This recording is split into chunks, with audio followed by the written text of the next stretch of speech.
So I'm Niamh.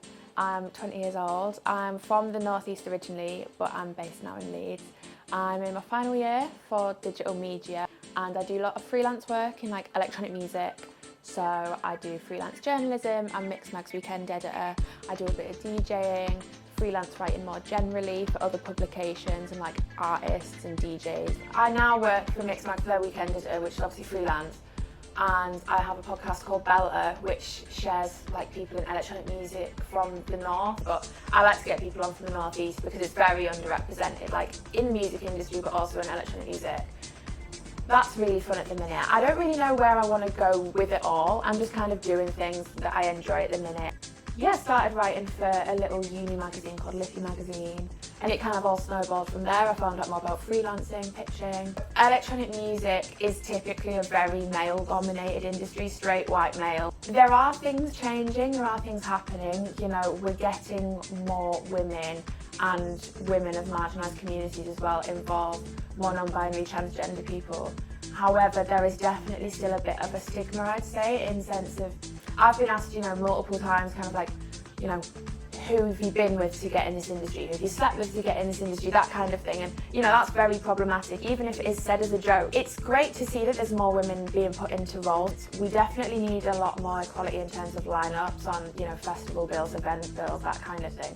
And it's great to see that, especially in Leeds, quite locally, there's places that are, making more of an effort to do that. In less of a tokenistic way as well, because there's always having a token woman involved, but then genuinely wanting women involved, because there's so many talented women and people that need to be showcased but aren't.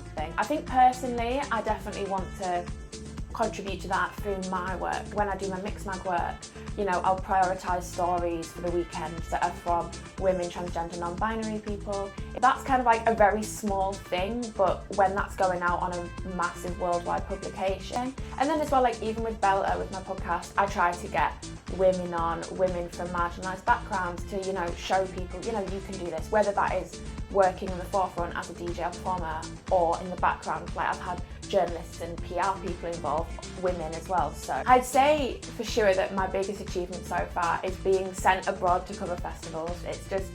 It's so surreal, when you're having your festival ticket paid for, your travel paid for, your hotel paid for, or your camping paid for, and you're in glamping. And then as well, recently I got asked to go down to the BBC to do some work with BBC Radio and Dance with the Future Dance Show.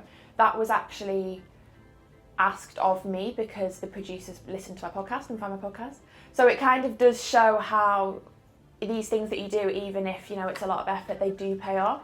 So when I first started, whether that's, publishing that first feature, doing my podcast, publishing that first episode, or even playing out or sharing mixes, it was definitely a big step for me because I feel like although I'm all right at, speaking outwardly, I am the most self-conscious person in the world, overthinker, anxious, all of that good stuff. So it was definitely a big hurdle to get over that, especially, as a woman. It's certainly getting over all of that, the judgment, what are other people going to think about me? And yeah, it was definitely a big thing I had to get over. And even now, like I'm still very, very early in my career. And now, like anytime a new podcast episode goes out, I'm internally so anxious about what's going to be said, how it's going to go down.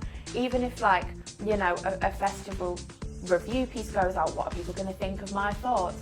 Am I valid enough to give these judgments in a global publication? You've got to have a bit of a thick skin in that sense. There's definitely some really great spaces that are popping up for women, non-binary, queer folk.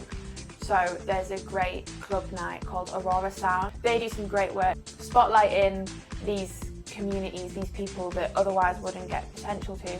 Even in BPM ourselves, we deliberately try and put on events that are for specifically those communities in a safer feeling space. So we've done mixing workshops on digital things for women, non-binary, queer people. And we're actually prioritising an event specifically for women, non-binary, queer people first before opening up to everyone else. It's rare that you find spaces that are set for these people to do things such as vinyl mixing, which is associated, old school and has all that purist association with it. As everywhere, there's always room for improvement, There's always more things, more events that you see in various clubs, and it's like, well, come on, you've got like 8 straight white guys playing. Leeds is way more diverse than that, reflect it.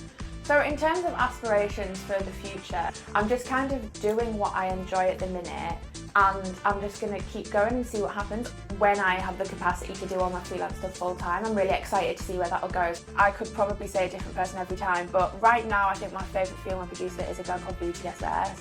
She's great, she's Polish, she's based I believe in London now. She's coming to play Wire next week at Leeds and I'm so excited. She's great. She's producer, DJ'd a lot, she's amazing. But then I always love the Ellen Allien, she's always great. She's an icon, she's a pioneer of the sound for women in techno, she's brilliant.